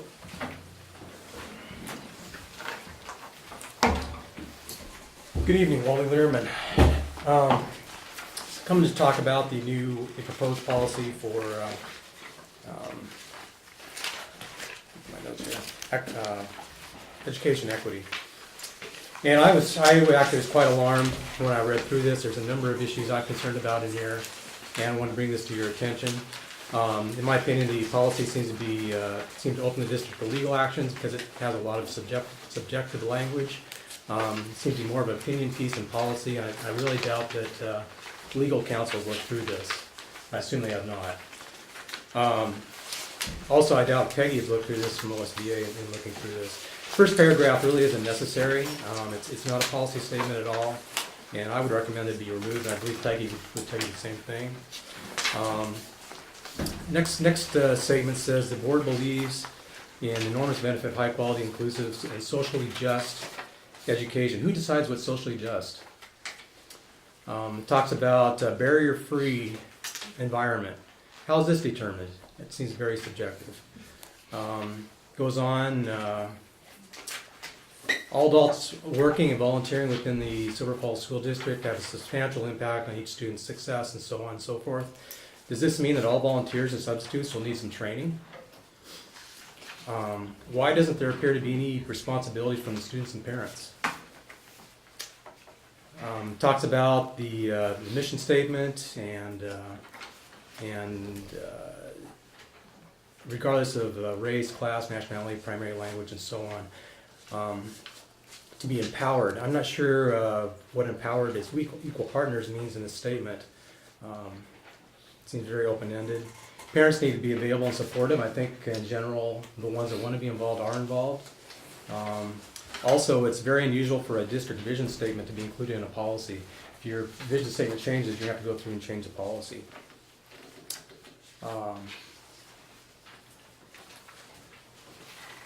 Talked about systematically using data. That's already being done. Talks about providing students with equitable access to high-quality curriculum, instruction programs, and so forth. And then talks about even when this means differentiating between resource allocation. What's this look like? Would we reallocate resources from one program to another? And then what would be the impact of those other programs? Number 3 talks about to nurture staff and members and engagement in discussions about equity towards maximizing our collective wisdom, so on and so forth. That's not measurable and specific. How do you do that? Talks about engaging members of a community who are racially and culturally representative of our student demographics. I would suggest maybe that sounds fine, but what about our community level demographics rather than the student level? Talks about holding one another mutually accountable for identifying and counteracting bias policies, practices. This statement seems to say that we have bias policies and practices. I don't believe is the case. And if it were true, it shouldn't be in policy. This again ignores parent and student responsibilities, and the statement itself, I believe, is very biased. Talks striving for continuous growth that is happening today. Students in all schools are being tracked and provided the support necessary to succeed. Talked about Irv mentioned hiring the best candidates. I believe the way it's read is that you're asking to hire the best candidates of a diverse population, not the best candidates. I think some wordsmithing needs to be done there.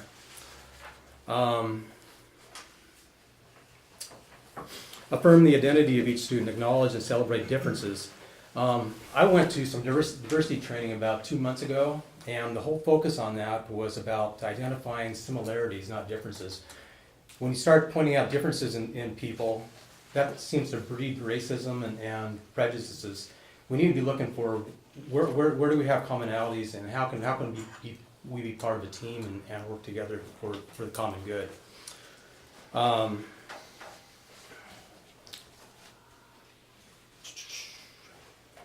Talks about measurable outcomes and prepare each student to graduate with knowledge and courage to learn, serve, and pursue their dreams. Sounds pretty flowery, but what is courage to learn? The school district's in place to educate kids and foster well-rounded citizens. It's in the vision statement. They're not here to meet students' dreams.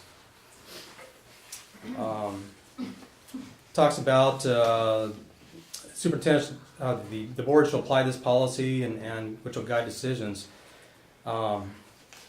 including students that are not achieving equitable outcomes, including deliberations and decisions. I don't believe it's appropriate for students to be part of that type of discussion. It's also not, if it were, it wouldn't be appropriate to disregard students that are meeting desired outcomes. I think it's a good idea for them to provide input, but they should not be part of the discussion. So, lots of thoughts. I encourage you to take a really hard look at this, put a critical eye to this. I think there's many, many issues here that don't meet the eye initially. So, very good. Thank you.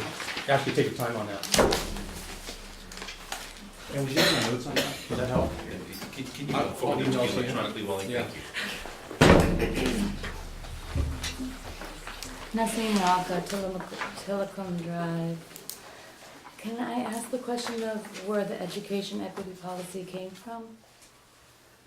Yeah, it came from the planning committee. The policy committee? No, there was an equity planning committee of staff members that met on a couple of occasions. Okay, great. Well, I want to congratulate you on work well done. I think that this speaks to a lot of the issues that I have heard people speak about when we went door to door throughout this entire community talking about the school board election and having an opportunity to hear from parents about what they were concerned about. Equity was spoken about again and again and again. And this was from racially diverse families, white families, Hispanic families, Russian families, everyone wanting to make sure that the kids felt that they were in a place that was safe and offering them the opportunities that they could, in fact, get the skills to pursue their dreams. I think that that's exactly what schools are for, is to give them the skills to reach out to whatever it is they are inspired to do, whether it is to be an artist, whether it is to be a doctor, whether it is to be a teacher, whether it is to work in our forests. I was very proud of the work that your committee did. I had the opportunity to sit in the equity training seminar for 3 days with all of you last year or earlier this year, and I'm proud of the work. Thank you. Thank you.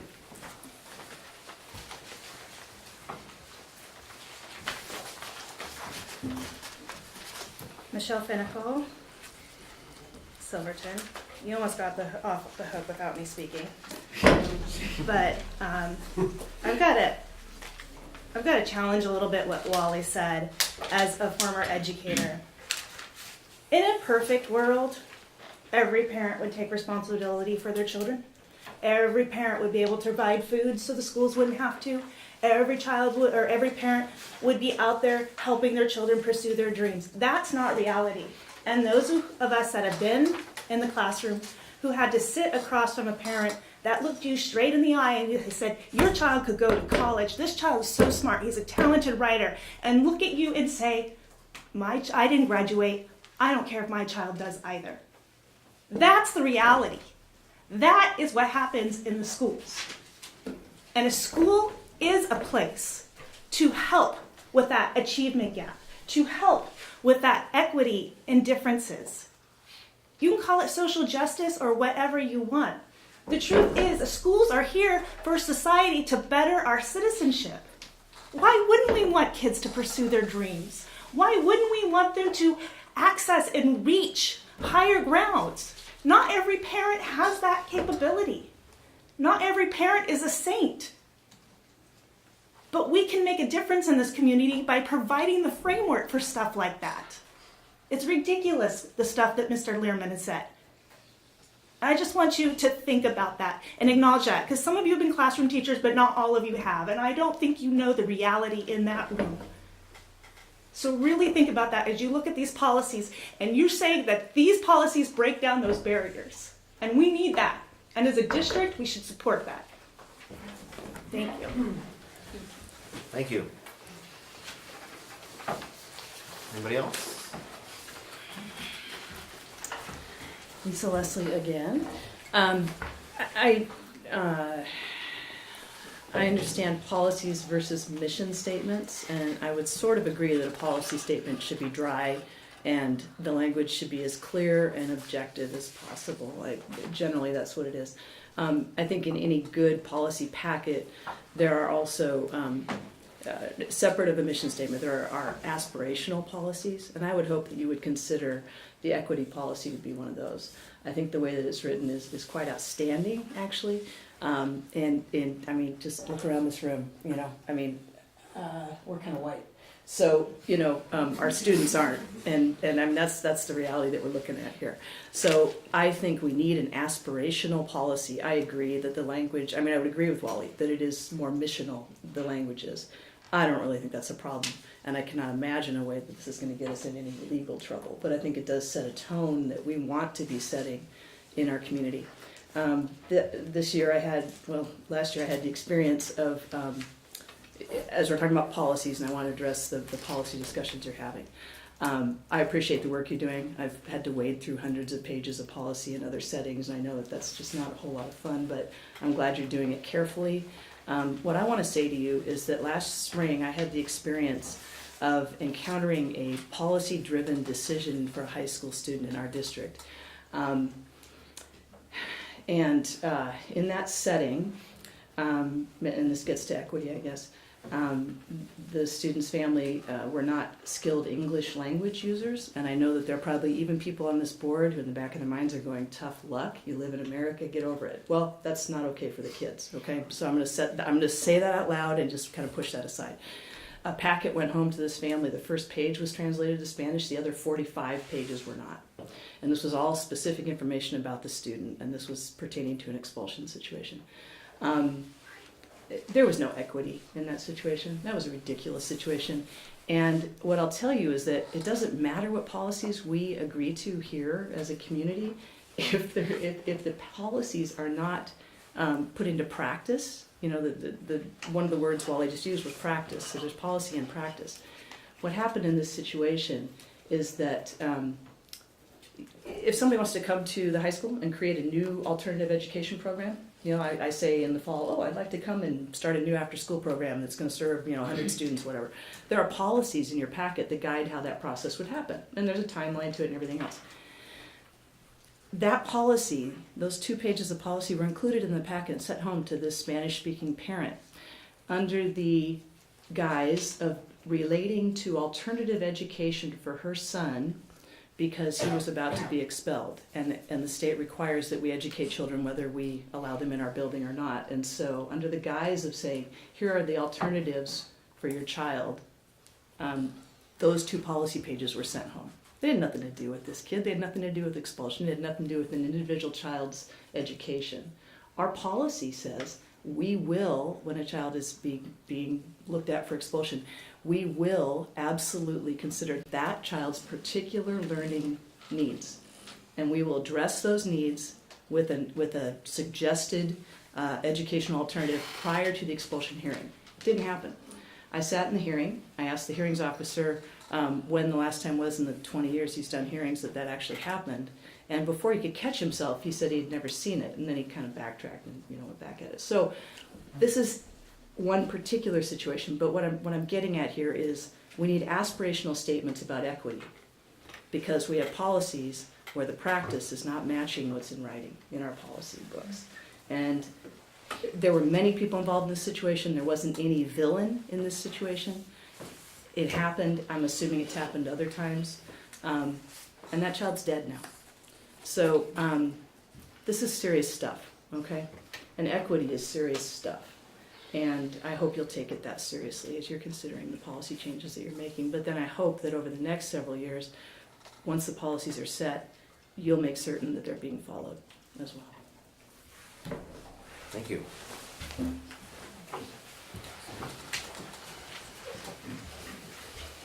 Sarah Weitzman, Silverton. I just wanted to also comment on the educational equity policy, because I want to thank Mr. Belando, because he made it a goal at the beginning of the year to do this, to work on this. And I think it's a great effort, and I really like a lot of things about this. And one thing I really like about it is number 2 under our beliefs. It says provide students with equitable access to high quality curriculum, instruction programs, and support services, even when this means differentiating resource and allocations. Because that's been one of the things I've been asking for a long time in our district, and not just with music, but math and science and the whole 9 yards, because equity isn't about if you're white or black or Latino. It's about giving all of our kids the same resources. So I applaud your work and your effort, and I really, I know this is going to be more conversation for you, but I think that this is a great step and something that our district has needed for a long time. Thank you. Thank you. Okay, anybody else? Okay, very good. We'll move on to our action item for the night.